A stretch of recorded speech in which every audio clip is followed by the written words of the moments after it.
Hello મિત્રો, જય માતાજી, જય દ્વારકાધીશ। હું છું મેહુલ બારિયા। સ્વાગત છે તમારું મારા નવા વિડીયોમાં।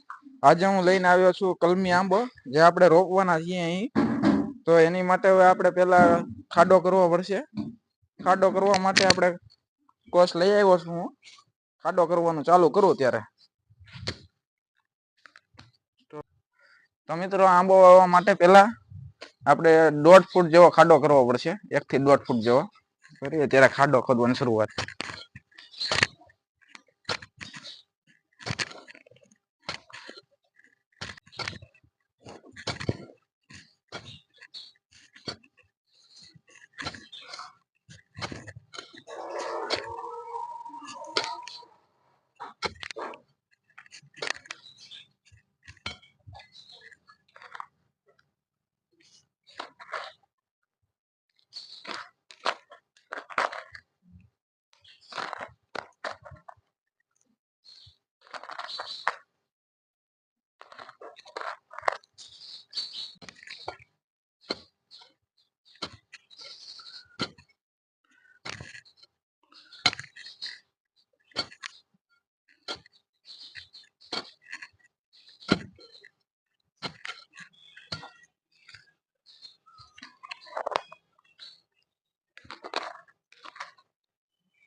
મિત્રો, તમે જોઈ શકો છો અહીંયા અણેસલું નીકળ્યું છે।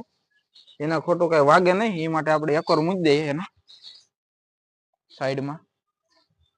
અત્યારે શું છે, ચોમાસાની સિઝન છે, બધું ભીનું રહેતું એટલે આવી રીતે અણેસલા આવી જાય। અણેસલા જોકે જમીન માટે બહુ સારા કહેવાય।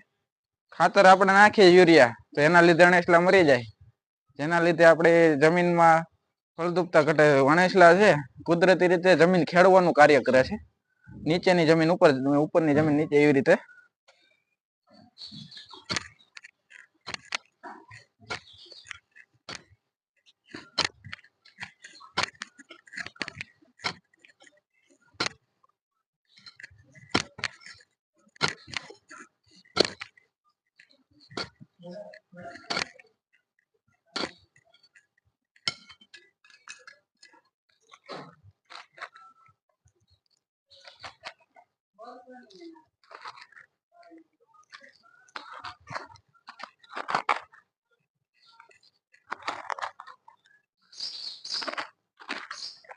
તો મિત્રો, આપણે 1/2 ફૂટ ઉપર ખાડો ખોદાઈ ગયો છે। હજી આનથી એટલો ને એટલો બીજો ખોદવાનો છે।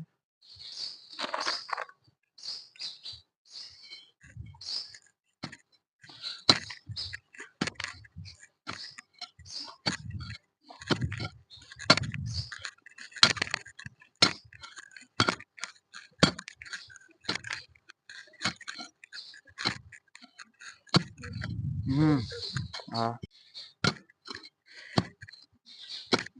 તો મિત્રો, આપણો 1 ફૂટ જેવો ખાડો ખોદાઈ ગયો છે। તમે જોઈ શકતા હશો। હું જોઉં તો થોડુંક આમ બાંગુ ત્રાંહું મોઢું લાગે છે। હવાર હુવા ફેર થઈ ગયો તો બહુ દુખે છે, બહુ બળે થતું નથી।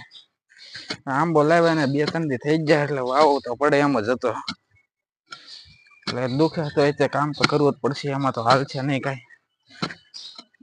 વિડીયો બનાવ્યો નથી કે રેગ્યુલર વિડીયો નાખવા માટે એ કરવું પડે, એટલે દુખે તો કરવું તો પડશે જ, તે ક્યાં જવું।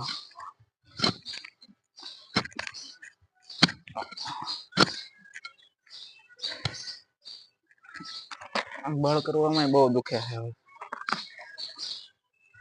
આમ તો જોવાતું જ નથી, એટલું તો આખું ફરવું જ પડે છે।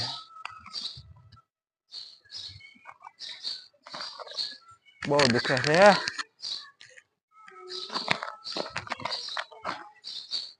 1 ફૂટ જેવો ખાડો ખોદાઈ ગયો છે, હજી 1/2 ફૂટ છે।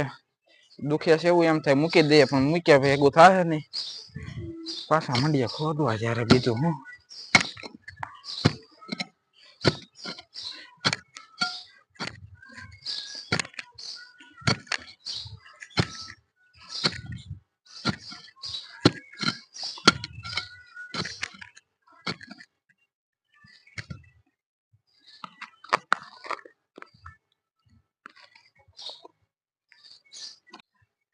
તો મિત્રો, આપણો ખાડો લગભગ ખોદાઈ ગયો છે। 1.5 ફૂટ જેવો ખોદાણો છે, બતાવું તમને। કોઈ જોઈ શકો છો તમે, જે એનું તળિયું છે ત્યાં અડી ગઈ છે. મને આટલું માપ આવે છે અહીંયા, જોઈએ આપણે અહીંથી.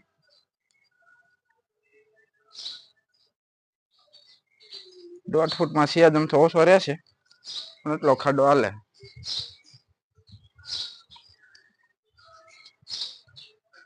કોઈને મૂકી દઈશું એકવાર. હવે મિત્રો મેઇન કામ છે, હવે આપણે આ આંબાને વાવવાનો છે.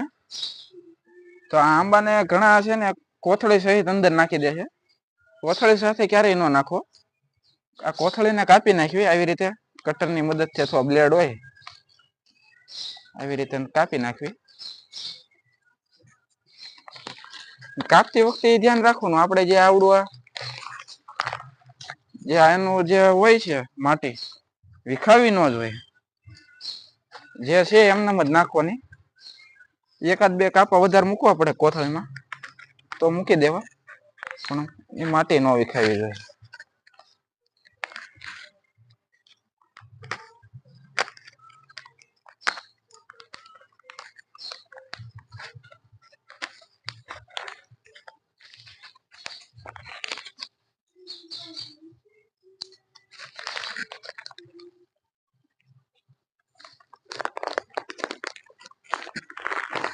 બહુ સાવધાની પૂર્વક ઘટાવી કોથળી. કોથળી આપણી દૂર થઈ ગઈ છે. આને આવી રીતે હળવેકથી અંદર મૂકી દેવું. તો મિત્રો જોઈ શકો છો તમે, આપણે આની અંદર આપણો આંબો મૂકી દીધો છે, કોથળી દૂર કરી દીધી છે. હવે આની અંદર આપણે અત્યારે ઝાઝુ પાણી તો નથી નાખવાનું, 1-2 કળશા જેટલું પાણી નાખવાનું છે. આપણે પેલા પાણી લઈ આવીએ. તો મિત્રો આપણે પાણી લઈ આવ્યા છીએ. આમાંથી પેલા બધું પાણી નથી નાખવાનું, થોડુંક પાણી નાખવાનું ફરતું ફરતું. પછી આવડી આ જે માટી આપણે જે કાઢી હતી એ જ આમાં આવી રીતે પાછી નાખી દેવાની હળવા હાથે.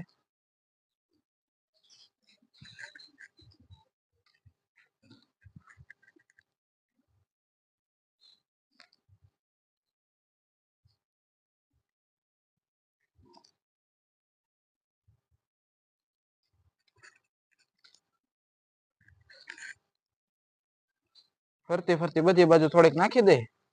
પાછી જે થોડુંક પાણી વધ્યું હતું એ પાછું આવી રીતે નાખી દેવાનું છે.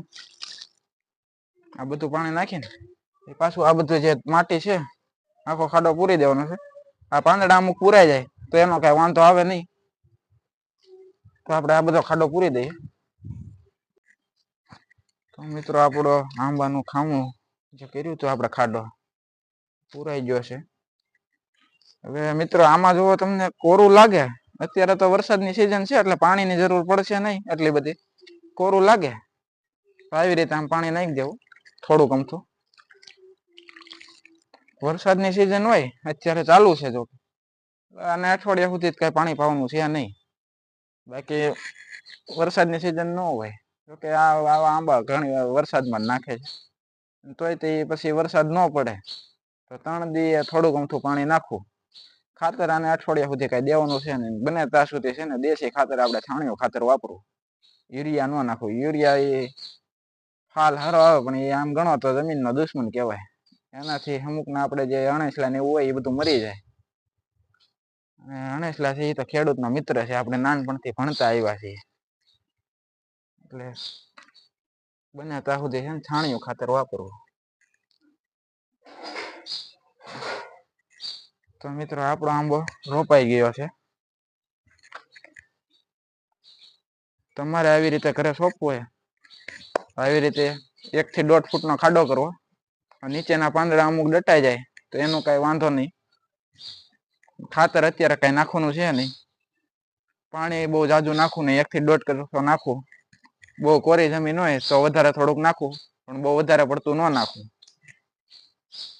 તો મિત્રો આપણો આંબો રોપાઈ ગયો છે. જો મિત્રો તમને આ વિડીયો જોઈને તમારા ઘરે આંબો રોપવામાં મદદ મળે તો વિડીયોને લાઈક કરજો, કોમેન્ટ કરજો, અને ચેનલમાં નવા હોય તો સબસ્ક્રાઈબ કરજો. બહુ દુખે યાર. અને આજનો આ વિડીયો આપણે અહીં પૂરો કરીએ. મળીએ ત્યારે નવા વિડીયોમાં. ત્યાં સુધી જય માતાજી, જય દ્વારકાધીશ.